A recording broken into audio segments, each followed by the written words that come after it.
Tudo bem? Que bom estar com você de novo. Minha parceria com você, eu tenho certeza que tem sido uma bênção. A gente tem conversado aí. Ultimamente, por onde tenho viajado, muita gente tem falado comigo sobre o canal. Em alguns lugares, inclusive, tem um pessoal que manda aí nos seus grupos de família e que às vezes até senta para conversar sobre os temas. Eu quero aqui até agradecer. Teve uma professora, inclusive, que colocou um dos temas, um dos programas para os seus alunos na escola discutirem sobre isso. Muito legal, fiquei muito feliz. Tenho certeza que esse é o principal objetivo, da gente ampliar a nossa conversa aqui. Eu tenho um tema para hoje, que na verdade é uma pergunta. Como você lê a Bíblia? É a pergunta que eu tenho para hoje. Como você lê a Bíblia? Talvez a pergunta até pudesse ser, você ainda lê a Bíblia? Né? Porque hoje a gente vive numa geração que atropela tudo aquilo que exige um pouco mais de tempo. E a Bíblia é um livro para ser lido devagar. É um livro para ser pensado, raciocinado, refletido. Se tem uma coisa que não combina é Bíblia e pressa. É impossível você aprofundar na palavra com pressa. Ela exige tempo, pausa, respiração. Quando eu dava aula de teologia, eu conversava muito com os meus alunos sobre isso, sobre o modo pelo qual a gente lê a Bíblia. É importante demais ter essa respiração, essa calma. Muita gente, não sei porquê, mas tem uma espécie de atropelo ao ler a Bíblia.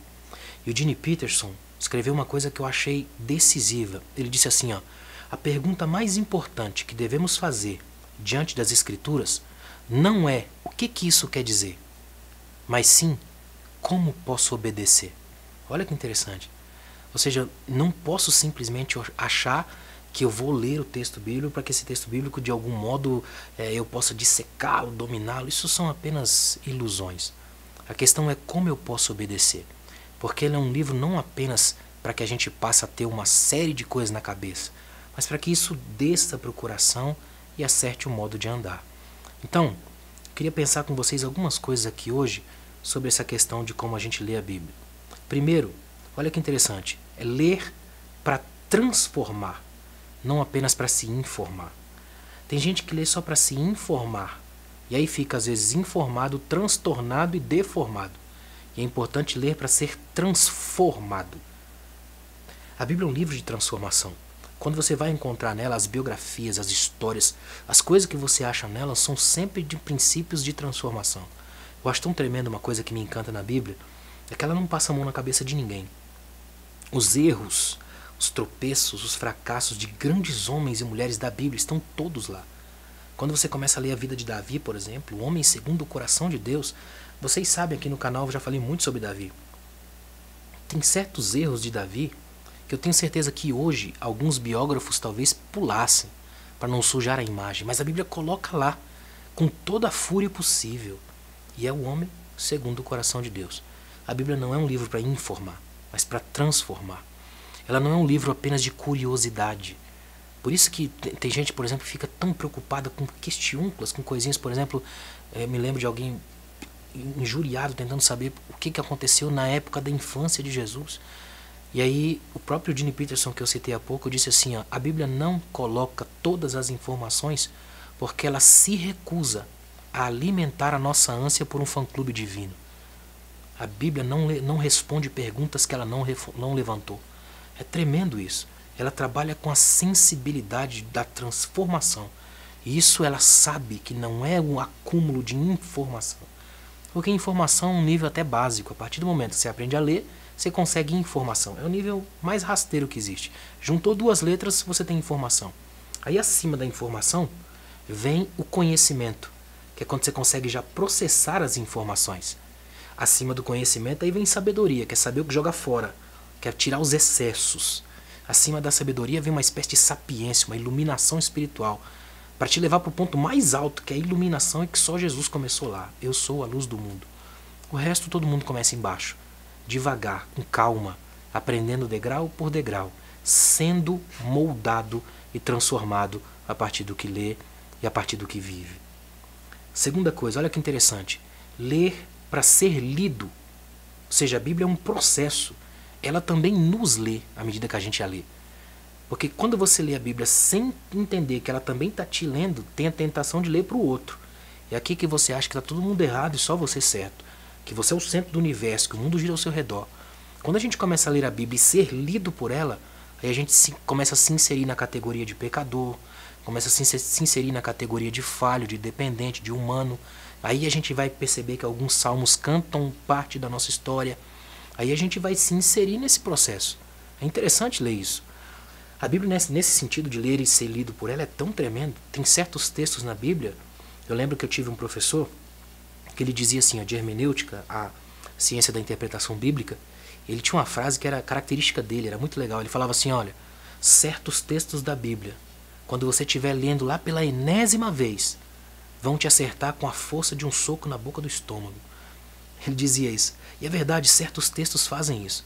Alguns textos da Bíblia parece que se agigantam certos dias, porque a Bíblia é um texto, um livro vivo, e precisa ser lido pela lente do amor.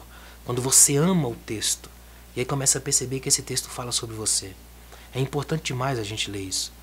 Esses dias eu estava lendo um texto e o escritor colocou assim, ó, uma ilustração. Ele falou de um rapaz na Inglaterra, na Idade Média, que estava no chamado Corredor da Morte para ser, né, executado. Então chamaram lá um religioso para ler um texto bíblico antes da execução do cara.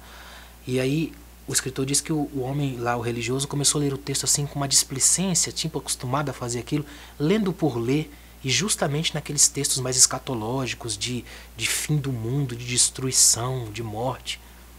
Então quando perguntaram para aquele homem que ia ser executado quais seriam suas últimas palavras, ele disse, se eu acreditasse no que esse livro está dizendo aí agora, eu andaria toda a Inglaterra de joelhos, mesmo que tudo o chão fosse recoberto de vidro, para salvar uma única alma, e ainda assim valeria a pena. Olha que interessante, a força desse texto. É impossível você ver a nossa sociedade hoje, seja ela ocidental e até oriental, sem a base das Escrituras. É fundamental entender isso. E terceiro, olha que tremendo, ler para alimentar a alma e não apenas para contabilizar façanhas. Aqui eu vou fazer um parêntese terrível.